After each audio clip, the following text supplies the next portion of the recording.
Intrinsic motivation keeps players in the game. What does that mean? Intrinsic motivation. Big word. That's the motivation that comes from inside. So, not somebody paying you money or promising you ice cream or, whatever it is. This is something because you want to do it, because you want to work hard, because you want to get better. So, what kind of things help that? Well, we've talked about this in an earlier workshop. If we make it fun, and how do we make it fun? How is it joyful for young athletes? Well, we talked about that. Trying hard, positive team dynamics, so that team spirit needs to be there. Positive coaching, catch the players doing well, not always nagging about the mistakes that they're making. No, we catch them doing things well. Because if I catch Sarah doing something well and I say something about it as a coach, then Kathleen wants to get some of that as well. And she's going to do that too. Learning and improving.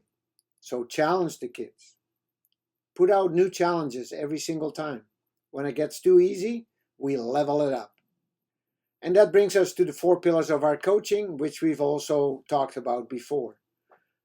So this already helps with intrinsic motivation because this is what keeps kids in the sport. Well, if they're not intrinsically motivated, they're not going to stay in the sport. At some point, they're going to quit. For this, it's also important that we work together. For me, the 4 corners of the team are really important. The players, the peers, the teammates, the parents and the guardians, and the coaches. Coaches, be intentional about involving the parents. Keep them informed. Have conversations. Tell them what you're working on with the players. And parents, be intentional about being involved. Successful kids come from involved parents. And then the use of positive pedagogy. A big word. What does that mean? Well, positive pedagogy. Kids become the messages they hear the most, said Jim Taylor, PhD in psychology. So if we provide positive feedback, kids start believing that's who they are. If we give them a lot of negative feedback, kids start believing that as well. So think about that. Positive leaders are demanding, but not demeaning. They set high standards. We catch them doing well. No lines, no laps, no lectures. There's a role to play for the players as well in positive pedagogy. Standards, accountability. What can I do for the team as a player? Independence, taking responsibility, taking charge of your sports life. No, it's not your mom that forgot to put the boots in your bag. It was you. Take responsibility. Be present, showing up physically and mentally, with a desire to learn and to be engaged. Take care of the equipment. Be a good teammate. All elements of a positive pedagogy that the player takes responsibility for. So here are some of the things that keep players engaged. We emphasize development. If we always only talk about winning and losing, kids lose their interest pretty quick. But if we focus on getting a little bit better every day, then there are new challenges all the time, and kids notice that they get better. Coaching through games and game situations, game-based learning. Get to know them. Know their stories. Use a questioning approach and let the kids think about what you're doing. Allowing players to make decisions. And then implicit learning. What does that mean? Well, learning through doing. Have them engaged with some good curriculum, playing games where they have to solve problems. We keep the ball rolling. Learning is doing.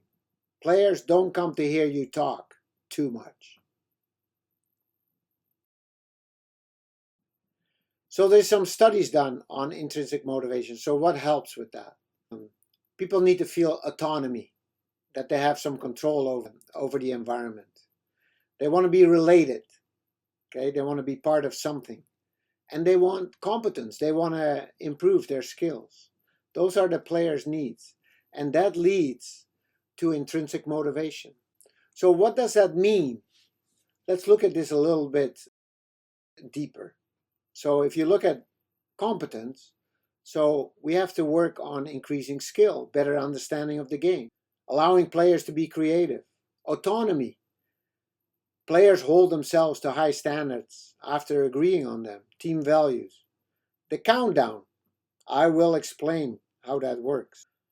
A large input in debriefs and reflection, player-led warm-up, and then relatedness, being connected to the team, being inclusive, working hard together, making up for each other's mistakes, high fives and fist bumps, the furnace of human connection. And then, of course, playing time. Make sure everybody gets lots of playing time. Here's a sample of using the countdown, a 4-goal soccer game. When teams score, they have to have players in all 3 vertical lanes. Otherwise, the goal does not count. So here in the sample on the top, the goal is scored and the goal counts because blue has players in all 3 vertical lanes. At the bottom, the goal doesn't count because blue doesn't have a player in the right vertical lane.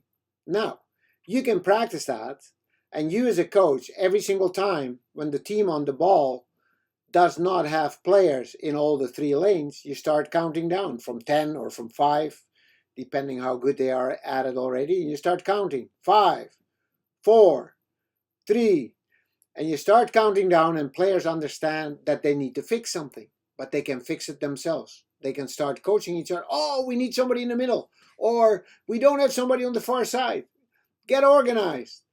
So players fix it themselves. That's what the countdown does.